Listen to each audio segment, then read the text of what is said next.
Hey, I'm Haley and this is Taya, and welcome to Haley and Taya Rip Up Supernatural and Start Over and Talk About Other Stuff, a podcast. Also known as HATRUSA, and this week we are talking about Season 4, Episode 5, Monster Movie. It was originally written by Ben Edlund and was directed by Robert Singer.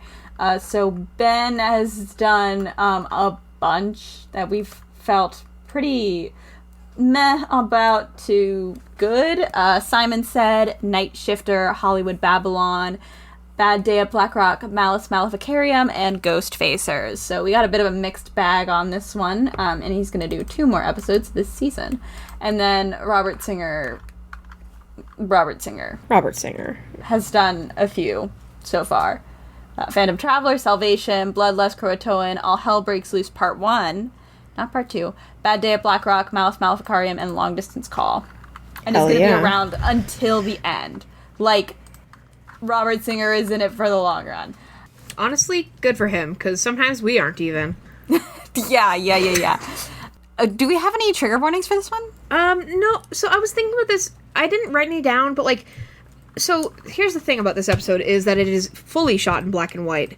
Yes. So any gore that is present is very old horror movie gore. So it just kind of looks like dark goop.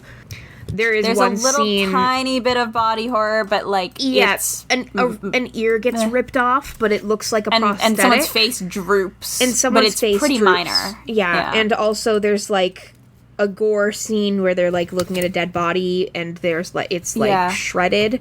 So if you're sensitive to gore, but I mean it's supernatural, so it's pretty minor gore in the grand scheme of things. We're gonna do a switch of form as you will. Taya's gonna try doing 71 episodes in. I've decided that sometimes I feel bad for talking so much, so Taya's gonna take the summaries unless we decide we hate it. I think I might have done a few summaries at the beginning before we were actually writing them, and we were just kind of rambling for unknown periods of time. Yeah, I'm also just notoriously really bad at summaries. This is something I've struggled with since I was in elementary school. We're gonna learn together. We're gonna learn together. Yeah, there's kind of a lot happening in this one, so for my first, everyone be nice to me. We open with black and white credits and then cut to the Impala driving down the road, passing a sign that says, "Welcome to Pennsylvania." Lightning flashes, and the sign reads, "Transylvania." Isn't that cool? Sam and Dean talk about a case while in the car, and the case is basically a body has been drained of blood, and a witness says it's a vampire. Mm-hmm. Next, we see a village during Oktoberfest, and Dean sees a hot girl, and they get really big pretzels. The sheriff brings the boy to the morgue, and they see the body. There are 2 puncture marks on her neck. Sam and Dean go to a bar to talk to the witness. The hot girl, Jamie, is there. She is a bartender/waitress, and Dean flirts with her. They go talk to Ed Brewer, or witness, and he says he saw 2 people in the park in the middle of the night, and he thought they were kissing, but then he realized the man was biting the woman's neck. He describes the vampire as a classic movie Dracula with, according to the subtitles throughout this episode, a Hungarian accent. Whether it's an accurate Hungarian accent, none of us know. Jamie and her friend Lucy are behind the bar and chit-chatting about the boys, and Lucy blots her lips on a napkin. Mm-hmm. Dean flirts more with Jamie. He's gonna keep doing this. Dean tells Sam that he thinks he's a virgin now that he's back from hell. He asks Jamie out, and Jamie says she's got girls' night. Cut to a random car where a man and a woman are making out. There's a lot of kissing in this episode. We see the shadows of the hands of a monster, and then those fuzzy hands break the window, drag the man out, woman screams. Hard cut to Dean and Sam interviewing the woman who has a giant, mega-sized soda, and she says the man was grabbed by a werewolf and torn into pieces, and the werewolf was wearing torn-up clothes. The boys go to the morgue where the body is shredded, but the heart is left behind, and a werewolf would never leave behind a heart. The sheriff tells them that the fibers that were found on the body were from a wolf. Sam and Dean go out to eat, and Jamie tells Dean she'll be off work at midnight, which makes me think that maybe they were eating lunch, because then they go to another crime scene. So girl had a long-ass shift. Yeah. Cut to a museum where a guard has just gotten a delivery of a sarcophagus. He's calling someone because he's like, why do I have a sarcophagus here? And the cover of it begins to move, and there's fog and smoke filling the room. The mummy pops right up, the classic, like, straight stand thing, strangles the guard to death. Sam and Dean investigate and find that the sarcophagus is from an FX shop, and also there was a bucket of dry ice inside of it.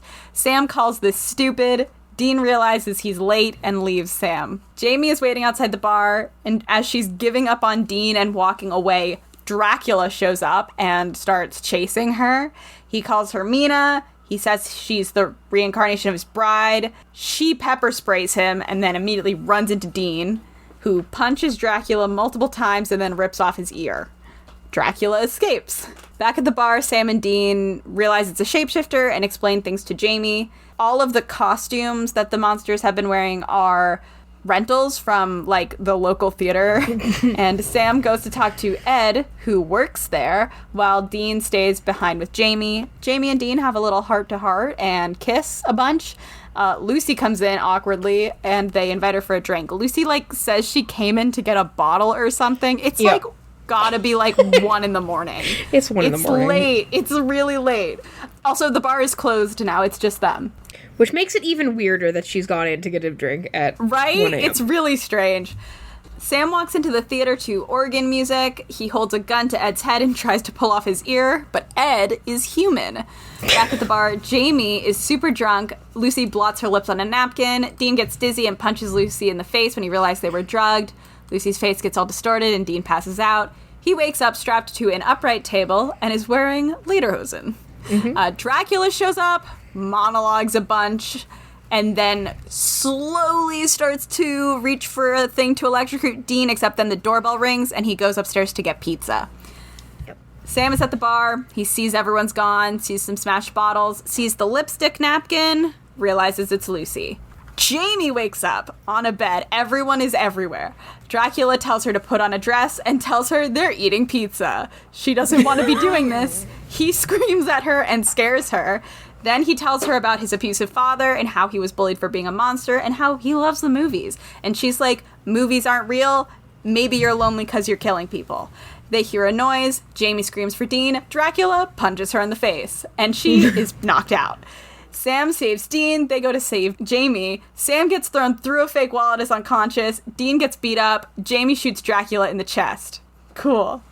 Next day, Dean and Jamie kiss. Sam and Dean talk about life being not like movies. And Sam guesses Dean would want his life to be like Porky's 2. The end. That was beautiful. Taya, good job. This episode had everything happening always. Yeah, it was a crazy episode, but, like, you know what? I fucking this one was good. This one was a better episode than quite a few this season, which is saying something because these are like we had the first Castiel episodes in this season. Yeah. Our death count today is a total of 4. 1 off screen and 3 on screen, all from the shapeshifter. Yes, indeed.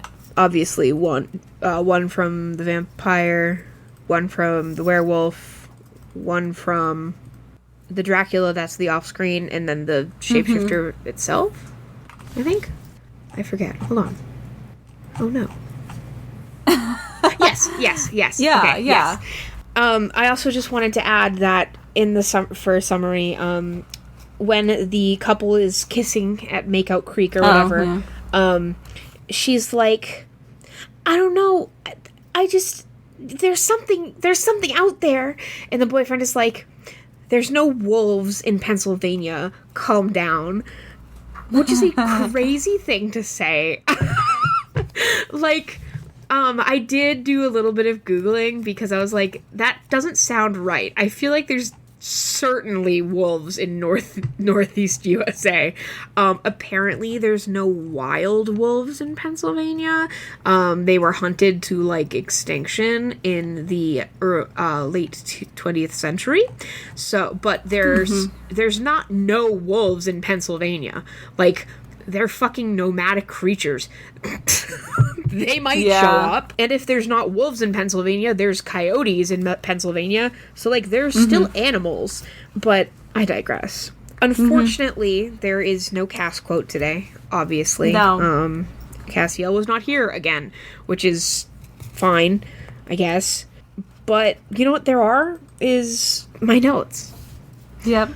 So we start off, and my first note is a quote from Dean saying, "Not on neck," and I thought that was one hell of a way to talk about a corpse being, like, killed by a vampire. It just was funny to me. Then I have Dean saying, "Straightforward black and white case," because the entire episode is black and white, so I thought that was a funny little tongue-in-cheek little nod. I don't know why they did that, but I liked it. I can't lie. Then I have our Dean food moment number 1. While they arrive at Oktoberfest, sees a stand that is selling big pretzels, and boy howdy, they're big. They are Taya big saying pretzels. Big pretzel does not. Guys, it was a big. It's like the size pretzel. of a steering wheel. Like it was. It's about the thickness of a normal, like, soft pretzel, but it was the size of, like, a steering wheel. Yeah, like you could drive a car with that pretzel. And honestly, I'd fuck with it. Like, I would eat it. My next one is Angus and Young, AC/DC moment. Their detective names this time are Detective Angus and Detective Young, which is, like, way too fucking obvious for me personally, but that's also because they've done that with quite a few, like, musicians, where they just split the name and give one to each, and only once or twice that someone has commented on it. Yeah. And it's shocking to me that it only happens, like, once or twice. Right. And like, at the very least, choose, like, happen. 2 different musicians. Right. Like, from different groups. Right. Or even if you wanted to go with AC/DC, like, pick 2 different people from AC/DC. Yeah, it's kind of weird. Just Angus. People just don't pay attention to them at all, I guess. I don't know. Yeah. Like, people, they flash their badges and people just, like, let it be. And I understand they're supposed to be feds, but, like, I know quite a few people who would be like, no, I need to, like, see your badge. Yeah. And I mean, like, we're not doing this cute little flash. I suppose, like, not everybody is going to know that Angus Young is, like, the drummer of AC/DC, because I don't think you knew it first until I went, oh, AC/DC. And I only know it because I grew up with parents who are, like, clinically obsessed with AC/DC. Yeah, but I think they've also done someone else from AC/DC. Like, they can't keep getting away with it. Right. Not forever. In the next episode, they're gonna be like, I'm Detective Led, and this is Detective Zeppelin. Like, guys, who could that get be? better. You need, like, I'm sorry, but in our rewrite, I think that maybe they need to have, like, you know that site, I forget what it's called, but that site that has, like, all of those random generators for, like, names. And it's just, like, a database, and it has, like, probably thousands of names in it, and then it just throws 2 together. Yep. Fucking make one. They're not that hard to make, I'm sure. Enough people make them. Like, surely in your Hunter Discord, somebody knows how to make one of those fucking websites. Or not websites, but, like, generators, and I can't be that hard. You're basically, I think you just need to make a list and then, like, select one random. Like, I think it's probably very basic coding. Grab a D100 and grab a D10 and start rolling. Like, wild magic list, but it's for your detective names. Come on. Yeah, be smart. Then I have that Dean just called himself a maverick. I'm dead. Okay, Logan Paul. Oh, God. I really can't with, like, I have a hard time with his flirting sometimes, and this was a hard episode. Crazy. This is a hard episode for me, to be honest. His flirting is insane, dude. But speaking of Dean's flirting, I am going to use my 1, which I didn't use in the last episode. You're welcome. Yeah. But my 1 this time is that Dean looks so very handsome in black and white. I don't know. There's just something about it. Yeah, that's all I have to say. He's just beautiful. Then I have the quote from when they were talking to the guy in the bar whose name I already forget. Ed, thank you. Ed said he looks like a vampire, and then he explained, and Dean looked at him and went, "You mean like a Dracula?" And Ed went, "Exactly like a Dracula." And I thought that interaction was really funny. Then this is I don't know how to explain this, but in this episode, at least when they're in the beginning, when they first get to Oktoberfest, Dean looks like he's getting married today, and Sam looks like he's going to senior prom. Like, see, I think part of it is definitely because, like, we more regularly see them older, so when we see them in these young seasons, they look particularly like babies. But I do understand what you mean. Like, he literally, like, they've been in suits before, but in this episode, like, Dean looked like he was preparing for his wedding, and Sam looks like he was going to prom. Because they were in black and white, the contrast is much higher, so their faces are lit in a different way. Right. which is why he looks so handsome. And you also, fun fact, this episode is proof that Supernatural does actually know how to do contrast. I was thinking and do about dark that. scenes in a way where you can actually see, and they just don't. Well, I understand that like every episode has different people working on it. They just like have the CW has no desire to let you see what is on your screen, ever. So, yeah. And like, you know what? It looked fucking good.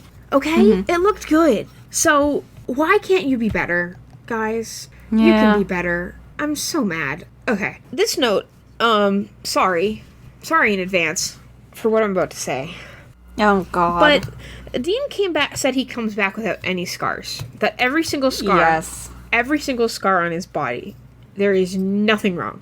So, if he was circumcised before. I thought you were going to ask about his belly button.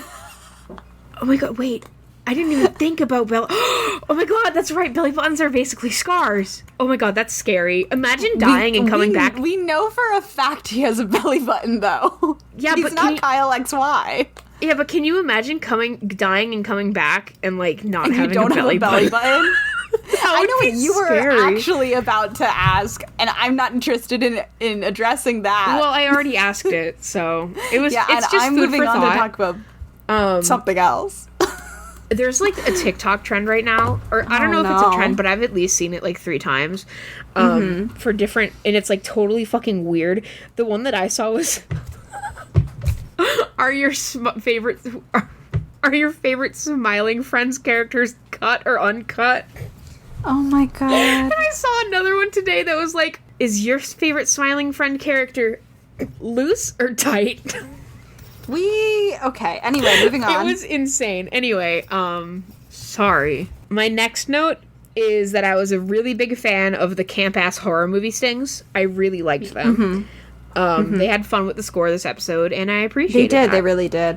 Then I have Chekhov's lipstick napkin. Brunette barmaid is the monster, which I remembered after the first... like a little bit after the first napkin. I was like, that was weird, and then I was like, it was weird because like not only did she do it, she did it, but they then like did a close up shot of the napkin. Yeah, so it was Sam like playing with it. Well, no, when she first put it down, they showed close up, and then Sam came over later in the next scene and picked it up and looked at it. So like it was very obvious we were supposed to be keeping track of the fact that she was putting her lips on it and leaving her lipstick mark behind, which is just like a thing that she picked up and does, but like it doesn't actually tell you that this is a shapeshifter. It's just so he can identify who it is to do with her. Maybe that person, maybe the shapeshifter just does suck ass at putting on lipstick and choosing lipstick, because I was like, that's a lot of lipstick to be constantly leaving behind when we do never see Lucy reapplying lipstick. Right. That's so funny. I was also wondering, like, what the fucking It's just so that when Jamie and Dean get a little trait. Which I don't know how he found her address. Let's assume Yellow Pages? I thought they were still at the bar. They were, but how did he show up at Lucy's house? He knows it's Lucy, but why does he know where she lives? Oh, you're right. Okay, like, yeah. I'm just going to assume he found it, I get what you're saying. Somewhere. Like, I have no idea. He just shows up and you're just like, you know what, whatever. We don't have time for this. Yeah. Huh. Well, in our rewrite, they have Life 360. Of course. So. Obviously. Duh. In the scene where the mummy arrives at the museum, the cop or whatever, security guy, whatever he was, when he drops his phone, he definitely had a Nokia. So that was just a fun little thing I noticed. Yes. Thanks, 2008. Then I have that the tiny bucket of dry ice in the sarcophagus being an actual point was so funny. Yeah, because when we were watching that scene, I was like, do you think this is a fog machine or dry ice? And I was like, I think it's definitely dry ice. And then in the way that it was fucking scene, it's Dean also goes, so funny. He pulls up this tiny little. I was like, "There's no way." The thing literally had to be like 2 inches tall. It had to be like, you know, like those pints of Ben and Jerry's. Yes, that was the size it was. And I was just like, "No way, man." Yeah, but yeah, it was awesome. It was actually very good. This episode was like kind of camp. Then I have Dean had a feminist moment this episode when Dracula showed up and was like being like a freak to Lucy, or not Lucy, sorry. Jamie. And he, like, immediately was like, okay, buddy, and, like, punched him. I was like, wow, okay, Dean feminist moment to make up for the misogyny last week. He has not made up for it. He will be misogynistic again. Yeah. Don't even worry about it. Then I have the note from when Dean and Jamie were talking to Sam and being like, oh, like, this is what's happening. Sam, like, realizes, like, oh, this is a horror movie monster thing. Yeah. And he said they're characters from the movies, the novel. And he sounded so cute. Like, I don't know why. Like, he sounded so fucking cute. Like, this was his first time ever getting to talk about his special interest. So I think that our rewrite Sam has a special interest in horror movies. Classic horror films. Black and white That would shit. be fun for him. They really do need, like, some more interest. We've talked about this before, where, like, Dean, because he's a cool dude, he's not allowed to actually be a nerd. He just knows, like, really random facts about things, but he doesn't, like, nerd out about anything, and we want him to I think there might be one or two things he nerds out about, but, like, we want him to have some more, like, nerd out moments. And Sam, for being, like, a really smart guy who, like, probably would be someone who had, like, something, but they have to be so focused on hunting that it's not, like, time to talk about Star Trek, you know? Yeah. And I think also that, like, it makes, I feel like we've talked about it before, but, like, Dean's interest and, like, with television shows and, like, movies and shit is a testament to the fact that he was, like, left alone to be raised by the television for much of his life because his dad was out fucking doing whatever. Like, that's with the Scooby-Doo episode down the road. Like, the whole thing is that he's very excited about it because he watched so much Scooby-Doo growing up, which is, like, very cute if it weren't supernatural. Yeah, because they just kind of make it sexual. True. This is true. In that scene when they're having a heart-to-heart, Dean is really funny for calling literally dying and going to hell just a near-death experience. I know he can't just say to this girl who he just met, like, yeah, I was killed, but I came back because an angel brought me up from heaven. I mean, brought me up from hell, so I'm okay now. Like, you can't say that to a woman. You can't say that to a man. You can't say that to anybody, ever. So I understand that it's easier to just say, well, I had a near-death experience, but he was really funny for that. Then I have Dean kiss count 12 in all caps. Yeah. Then I have the line from Ed when Sam was holding a gun to his head. He said, I just like to play the Casio. And he said it, like, in the most pathetic, soppy possible way. Yeah. And it was very funny. Because Sam was like, I know what you are. Just some guy. I know what you are. And Ed was like, I just like to play the Casio. He was very stressed. He was, you know what? Jamming out at probably 1 in the fucking morning or later. The timeline of this episode makes me unwell. Yeah. I don't know why they had to say, like, did they feel like midnight was just a good time for her to be like, oh yeah, I'm off at midnight because it's like a bar. But were then you're like, then you think about it. Witching hour thing? I don't know, because, like, she gets off at midnight, they get attacked by Dracula, they go to the bar, Sam leaves, they talk, they start kissing, Lucy shows up, they drink for an unknown amount of time, Lucy drags them back to her house, puts Dean in the little outfit, monologues to him, has a pizza delivered, goes and sees like, what on earth? It cannot be past 3 a.m. because if you think about it, like, yes, they drank for an unknown amount of time, but it shows Dean, like, getting, like, the effects of him being drugged showing up. So, like, it can't have been that It can't have been that long, but it's also hard to tell. But also at the same time, I'm like, pizza places don't deliver all night. Yeah. And he has 4 more Domino's to do. Domino's near me does until 2 a.m. That's what I'm saying. But even then, it's like, that's still, like, a lot's happening. It's really late. And all I can think about is that Jamie was so down bad that she was like, after a really long shift during Oktoberfest, I need to go hook up with a random dude. You know what? Good for her, but isn't she tired? Don't her feet hurt? Yeah. Man, I can't even go grocery shopping sometimes after a fucking normal shift at work. Like, come on. Yeah. But also, like, neurodivergence or whatever, I guess, but... Dean Winchester about to get Victor Frankenstein is my next note. Yes. That's when he's strapped to the table. Victor Frankenstein, or perhaps My Little Pony Cupcaked, if you'd prefer. Oh. Then, okay, I didn't Google this one, actually. Could you Google it? I'd Google it myself, but I currently have tiny slinkies on my fingers. Sure. What does pumpkin pie-eyed mean? Because Dean says that Dracula is one pumpkin pie-eyed son of a bitch. Okay, so pie-eyed just means very drunk. Okay, so he said pumpkin pie-eyed because it's Oktoberfest. Yeah. All right. Oh, wait, whoa. Help. I searched what does pumpkin pie-eyed mean, and from highnative.com, someone in March of 2024, I guess, it looks, I don't know if this is going to load. Question about English, March 28th, 2024. What does I can't get over what a pumpkin pie-eyed crazy son of a bitch you are really mean? Help me. And then someone responded, simplemente eres loco cabrón. That's awesome. Some poor Spanish speaker who is trying to learn English was like, what the fuck is Dean Winchester talking about? And somebody responded and said, it means that you're a crazy son of a bitch. Yeah. That's awesome. That's so funny.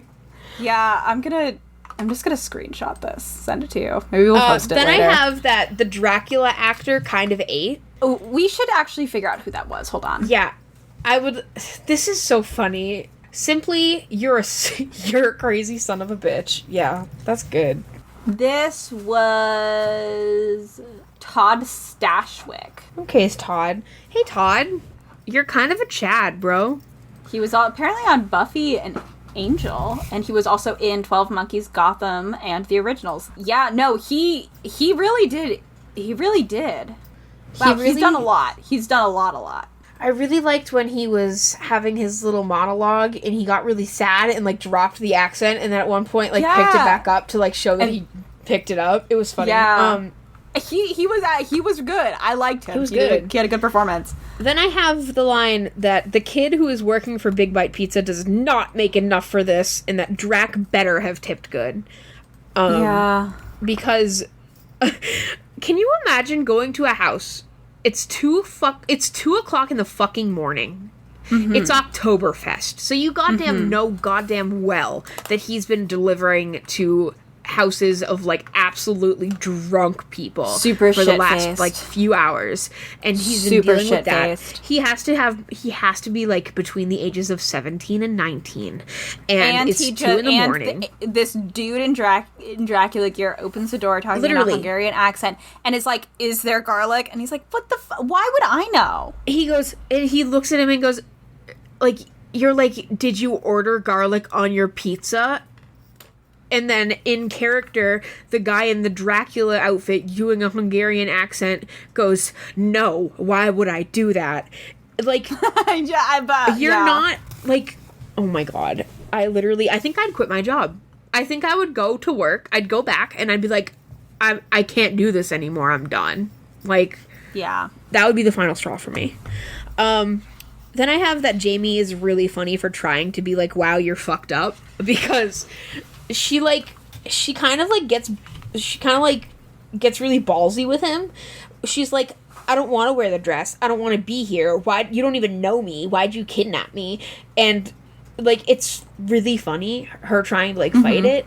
And then he screams at her, and that's scary. But then I have, okay, this is gonna be a little bit controversial, but guys, this shapeshifter is like super autistic.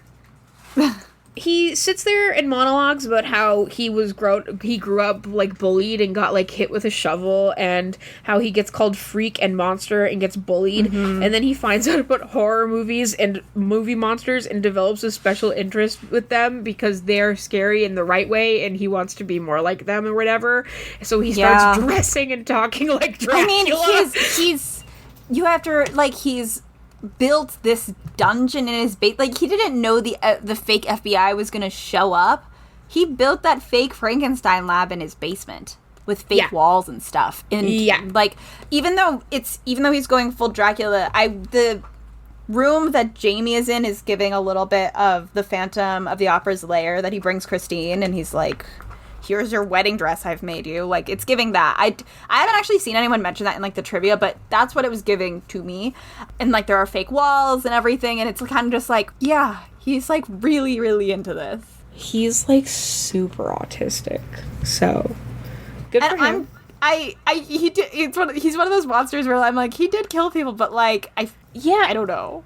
which is bad. I think we could fix him. He just gave a good performance. He gave like a really good performance, I think. I truly think we could fix him. Oh. And I think part of that is just because I've seen Lloyd Webber's version of Phantom, and I was just like, well, like, maybe he'd be fine after this. But I think we could fix him.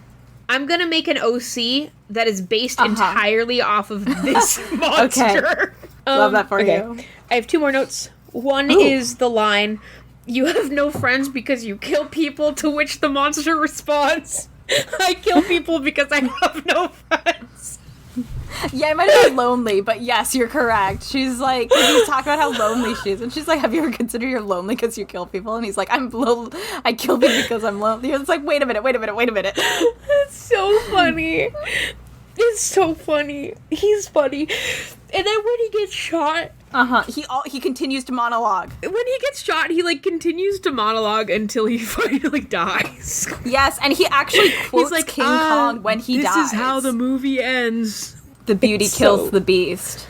It's so funny. Which I'm pretty sure is a reference to King Kong, because it's a line spoken near the end of the 1933 film King Kong. King Kong came out in 1933? Apparently.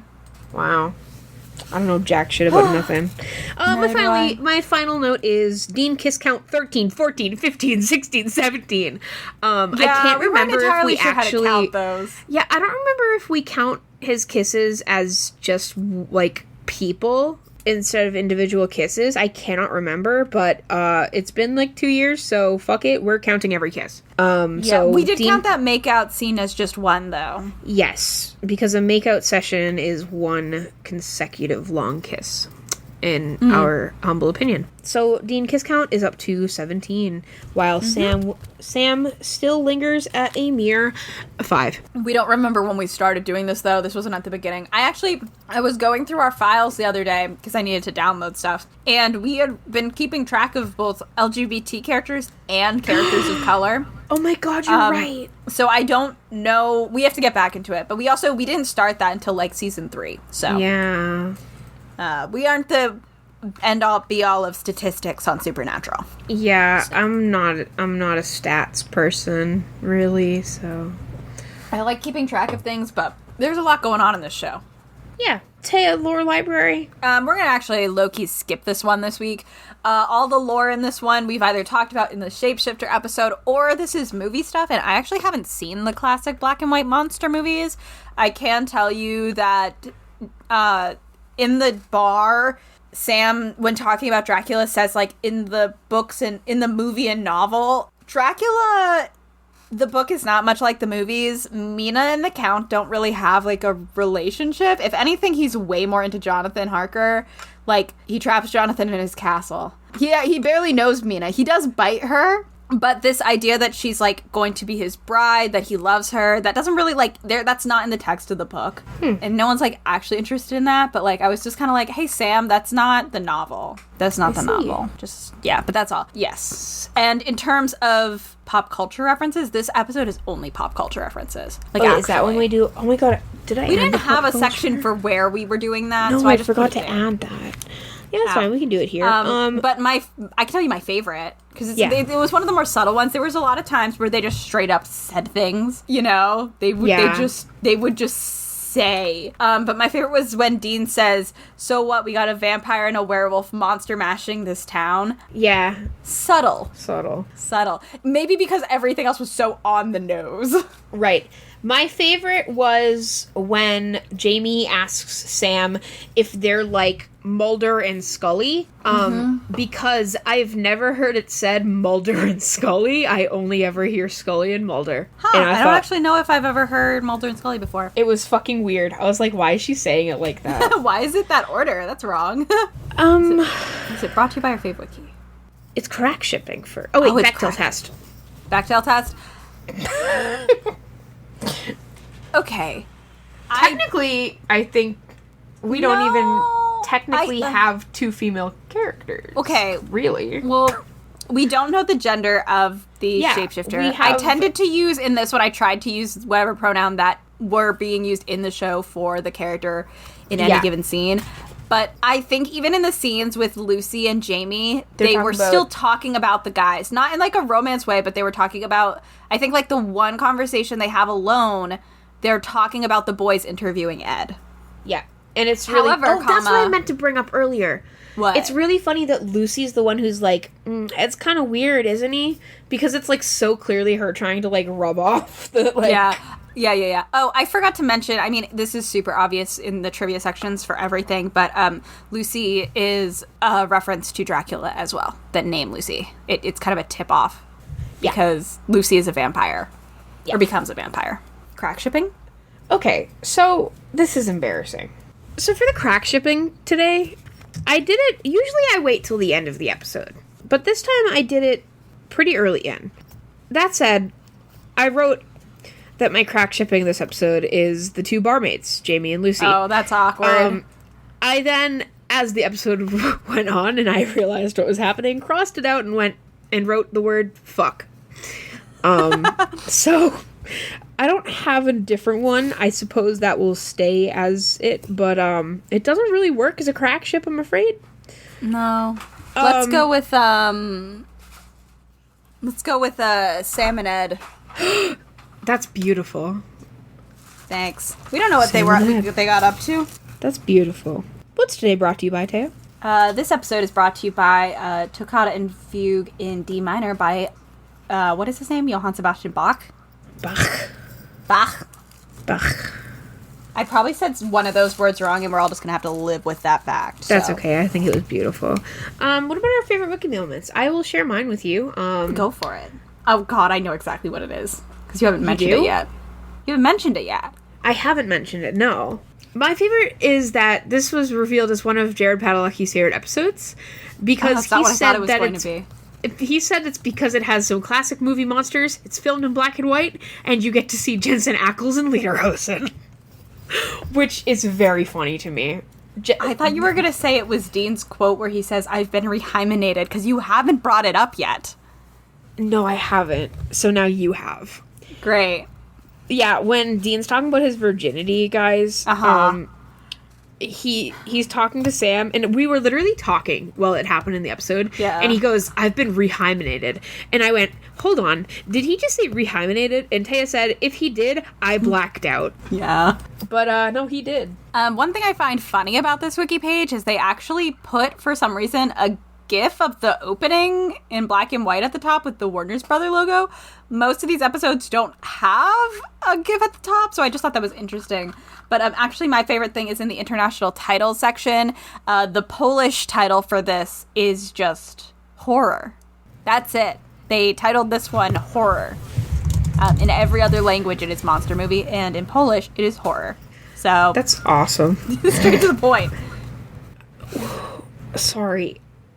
I looked up and it's scrolled down to the bottom of the fandom wiki right now to the references section where there's one reference and it's to an article from EW.com titled, Is There Garlic on This Pizza? An Oral History of Supernatural's Monster Movie Episode. All right. Oh no. This was published on April of last year. What the fuck? That's insane. Yeah. My rating today is 9.2 beer steins out of 10. I really liked this episode. I had a good time. Yeah, I love that for you. On IMDb, this episode has an 8.4 out of 10, which ranks it, I think, somewhere in the middle. A lot of the people who left reviews did generally like it, but this actually has 3 different 1-star reviews who hated it. They thought it was bad. They thought it was stupid. They thought it was completely irrelevant. It's not plot relevant. I'll give them that. It's not plot relevant, but I like it when there are some not... We have definitely been like, this episode has nothing to do with anything. However, last episode was extremely tied into the brothers' issues, and the first few episodes were, I think, kind of cast heavy. So it is okay, I think, for an episode or two to not be relevant. Where we tend to run into issues with that is when there's a stretch of episodes. I was re-listening to some parts of our episodes from season 2 because I was re-uploading things to YouTube and making sure things were working right. And the amount of time it took for Special Children to come up when we knew it needed to start coming up was like diabolical if you know where the show has to go. Because you're like, the season's almost over, and they have not mentioned the special children once. Yeah. So, like, the difference there is, I think, maybe why I don't have that issue with this episode. But, yeah, it's also, like, people are... a fun sort of return to form. Yeah, like, people are like, this is the worst episode. Oh my god, that breaks my little heart. This is irrelevant. This episode stinks a lot. Someone said, when is this from? 2008. I get it. A horror show must pay its tributes to its predecessors within the field of horror. I get it. It's funny. So let's do an episode dedicated to Frankenstein, werewolves, and good old Count Dracula. This is going to be so much fun. And let's make both Winchesters seem really stupid, too. LOL. Rolf ROLFMAO. Rolf Lamau. Exclamation points. 11. And then continues to talk about how the writer must have been really stupid about this. And that they're mocking viewers. Imagine thinking that Sam and Dean aren't stupid all the time. It tries to humor us with open book cliches and watch for a cheap laugh or skip. It doesn't affect the story much. Gave it an 8 out of 10 still to say that. It doesn't justify it. Someone said it was shockingly bad.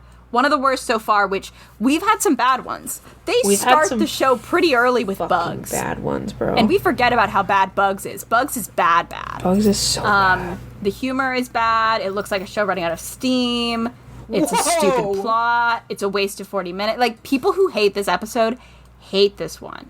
This rates as the worst episode, followed closely by Hollywood Babylon. Like, we didn't like that one either. But, like, this is nowhere near so bad. No, but Hollywood Babylon, I give a 0.1. Yeah, no. Like, this one, I think that probably what we're going to run into is some of these goofier, not so serious, and, like, kind of form-breaking episodes are going to have people who really, really love them. And that tends to be, like, the fandom as a whole. Like, if you're on Tumblr is going to like them. But for other people, they're going to really, really hate it because it is a break to form. Yeah, that's true. I guess that's true. But yeah, the people who hate... We don't run into many one-stars often, actually. No. So they really disliked this episode, which was interesting. That's so sad. So, yeah. Imagine not knowing how to have fun in your life. That's so sad. Thank you so much for listening to HATRUSA. We are HATRUSA everywhere, and if you need to direct a link, go to hatrusa.card.co. We are back to uploading, but also we are finally caught up on YouTube because I realized how you could do podcast RSS feeds when you already have videos uploaded. Everything should be in order now, but if anything is weirdly out of order, you can drop us a message somewhere or a comment and just be like, hey, this podcast or playlist episode is not in the right spot. So if you prefer YouTube, you can use that now. Tell people you know who might be interested. We are happy to be white noise. We now have over 70 episodes, so that's a lot of us yapping. There's so much time. We can be so much white noise for you. Next week, I'm going to be at a convention, and a bunch of the supernatural people are going to be there. And I'm not going to say shit to them. Please, but I'm going to be in the same... I can't. I'm tabling. I don't care. Dude, do you know how much money it is to go up and talk to them? Yeah. I'm going to have little business cards on our table, though, for our podcast. I think that... I did make a note on them that we're mean, but, like... Yeah. Can you imagine how awesome it would be to get Jared Padalecki to sign our fucking HATRUSA business card? No. Do you know how much you have to pay to get them to sign shit? Probably like $160. Yeah, that's like the cost of my table, man. If someone wanted to stop by, grab a business card, and go get it signed like a weirdo, they could. That would be amazing. I don't think it's gonna happen. I hope just someone know I'll does. be in the same building as them. Can that be enough? Can I just be in the same building? Enough. I guess it's enough. Perfect. Thank you. Oh my god. Hey, Taya. Hey, Haley. Do you know that clip of Dean Winchester sitting on top of the car and he's singing Eye of the Tiger? Yes. I hope you're ready to watch that next week. Because hell yeah, that's what we're going to see with Yellow Fever. Cool. Yeah. So I'll catch you on the flip side. Catch you on the flip side.